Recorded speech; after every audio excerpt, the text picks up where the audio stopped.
नमस्कार। आम cooking channel कुकमस्ती को मु आपण मन को बहुत बहुत स्वागत करुछि। आज मु आपण मन को पई नै के आसी अति स्वादिया गरमा गरम साग मुगरे रेसिपी। तो आपण माने भी वीडियो को प्रथम रु शेष पर्यंत देखंतु आ एई प्रोसेस रे आपण माने थारे बने की गरमा गरम भात सहित आपण माने एन्जॉय करंतु। आशा करिवे आज रे साग मुगरे रेसिपी आपण मन को निहाते भाबरे पसंद हेबो। आज रे साग मुगरे रेसिपी टिके भी जदि आपण मन को पसंद हेले लाइक शेयर कमेंट तो निहाती करिवे। चैनल रे जदि नुआ ताहेले कोकमस्ती चैनल को सब्सक्राइब करबा पई जमारे भूलिबेनी। ताले बे चलंतु डेरी न करिके आज रे अति स्वादिया गरमा गरम साग मुगरे रेसिपी आरंभ करिबा। तो एबे ए साइड रे मु आपण मन को देखि दउछि गोटे प्लेट रे नै जाइछि साग। साग को प्रथमे भल भाबरे बछा बछि करिकि ताको मु 2 रु 3 थर भल भाबरे धोई देइथिली। तो आपण माने भी प्रथमे साग को भल भाबरे बछा बछि करि देबे तापरे भल भाबरे धोई देबे। तो एबे मु कोन करिबि ए साग प्लेट को साइड करिकि रखि देबी। आउ मु साग को भल भाबरे छोट छोट काटिकी साइड करिकि मध्य रखि देबी। तो आपण माने भी साग को भल भाबरे छोट छोट करिकि काटिकी साइड करिकि रखि देबे। तो एबे आमे कोन करिबा ए प्लेट को साइड करिकि एबे आमे नेक्स्ट प्रोसेस को जिबा। साग प्लेट को तो मु साइड करिकि रखि देइछि। आउ ए साइड रे मु आउ कोन कोन साग मुग पई परिबा सब दरकार एठी मु आपण मन को देखि दउछि। तो एठी प्रथमे मु मुग डाली को देखि दउछि। देखि पारुथिबे गोटे कप पाखा पाखी मु मुग डाली नै जाइछि। आउ प्लेट रे आपण माने देखिकि जानि पारुथिबे। आउ एठी एई सब परिबा सब नै जाइछि। कखारु नै जाइछि चोपा सहित काटिकी, बाईगण सारू मध्ये नै जाइछि, आलूर तार चोपा बाहर करिकि एई परि भाबरे काटिकी नै जाइछि।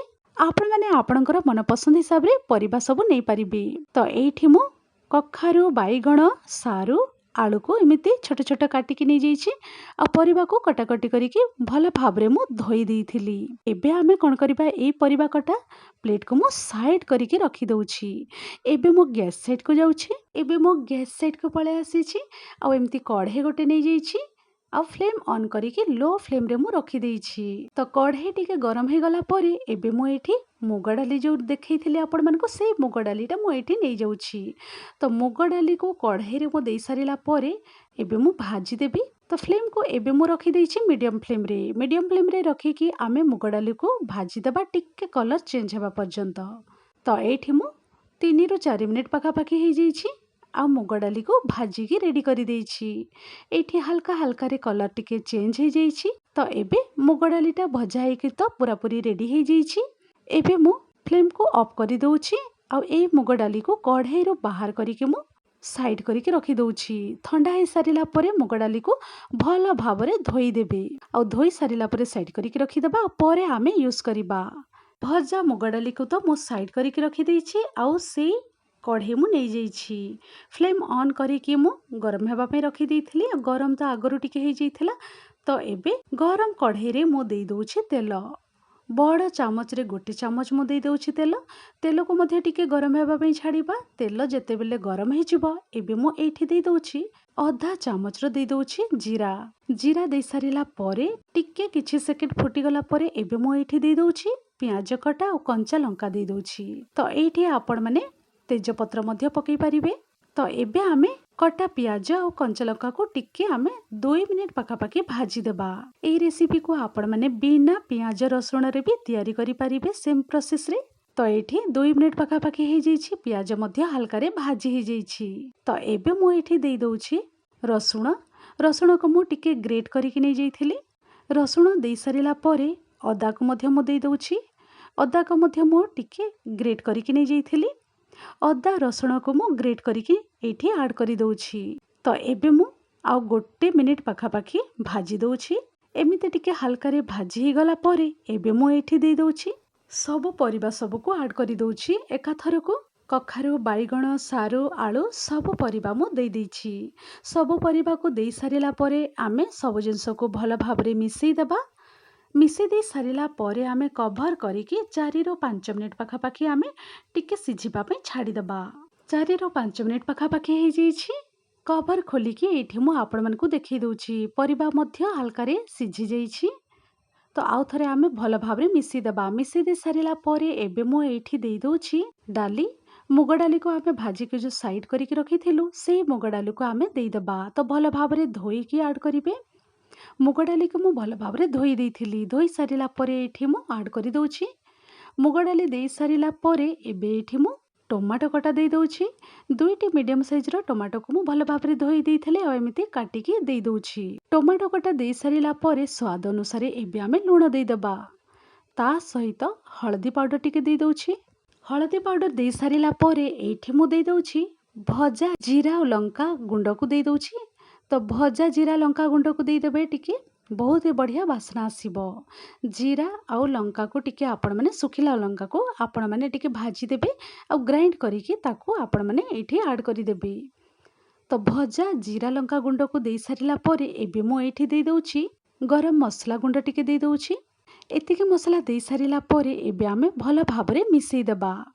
जदि आपण माने एठी चाहुचंती ताले कश्मीरी रेड चिली पाउडर मध्ये देई पारिबे, नहले तो रेड चिली पाउडर मध्ये टिके ऐड करि पारिबे।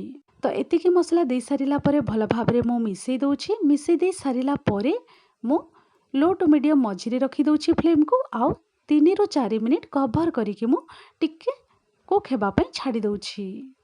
आ मने रखिबे मझी मझिरे टिके मिक्स करि दउथिबे। 3 ରୁ 4 मिनिट हे जाइछि। कवर खोलिके एठी मु आपण मानकु देखि दउछि। आउ हल्का रे सब जिनस टिके कुक हे जाइछि। तो एबे मु कोन करिबि आउ थरे भल भाबरे मिसेई दउछि। मिसेई दे सारिला परे कटा साग को मु एई पॉइंट रे देई दउछि। मु आगरु साग को काटिकी साइड करिके रखि देइथली। तो सेई कटा साग को एबे मु देई दउछि। सब साग को देई सारिला परे आउ थरे आमे परिबा सहित भल भाबरे साग को मिसेई देबा। मिसेई दे सारिला परे आमे लो टू मीडियम मझिरे रखिकी आउरी 2 ରୁ 3 मिनिट आमे कुक हेबा पई छाडी देबा बिना कवर करिकी। तो आहुरी 3 ରୁ 4 मिनिट पाखापाखि हे जाइछि। आ साग मध्य भल भाबरे सिझी जाइछि। तो एबे एठी मु आपण मानकु देखै दउछि। देखिके आपण माने जानि पारुथिबे। तो एमिति आउ थरे भल भाबरे मिसेई देबा। मिसेई दे सारिला परे ना डालीटा आउ टिके भल भाबरे कुक हेबा पई एठी मु पानी देई दउछि। गोटे ग्लास भर्ती करिकि एठी मु पानी देई दउछि। पानी देई सारिला परे भल भाबरे आमे मिसेई देबा। मिसेई दे सारिला परे जेतिके आपण मानकु दरकार से हिसाब रे आपण माने पानीटा देई देबे। पानी देई सारिला परे एमिति भल भाबरे मिसेई देबे। मिसेई दे सारिला परे आमे 6-7 मिनिट पई आमे कवर करिकि कुक हेबा पई छाडी देबा मीडियम फ्लेम रे। तो एठी मु कवर खोलिके आपण मानकु देखै दउछि। 6 ରୁ 7 मिनिट पाखापाखि हे जाइथिला। भल भाबरे सब जिनस कुक हे जाइथिला। तो एठी मु फ्लेम को ऑफ करि देइथिली। आउ एठी मु आपण मानकु देखै दउछि। आउ एबे ना पूरा पूरी रेडी हे जाइछि गरमा गरम साग मुगरे स्वादिष्ट रेसिपी।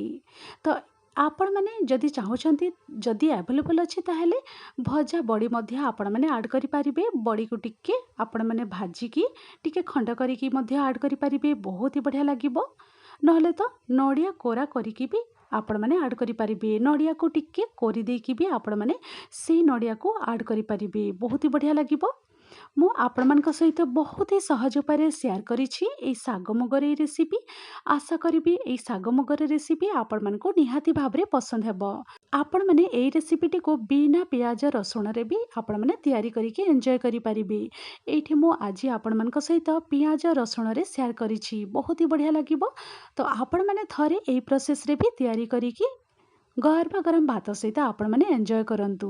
आज रे रेसिपी आपण मानकु टिके भी जदि पसंद हेतिले लाइक शेयर कमेंट तो निहाती करिबे। वीडियो को आपण माने प्रथम रो शेष पर्यंत देखिथिबारु बहुत बहुत धन्यवाद दउछि।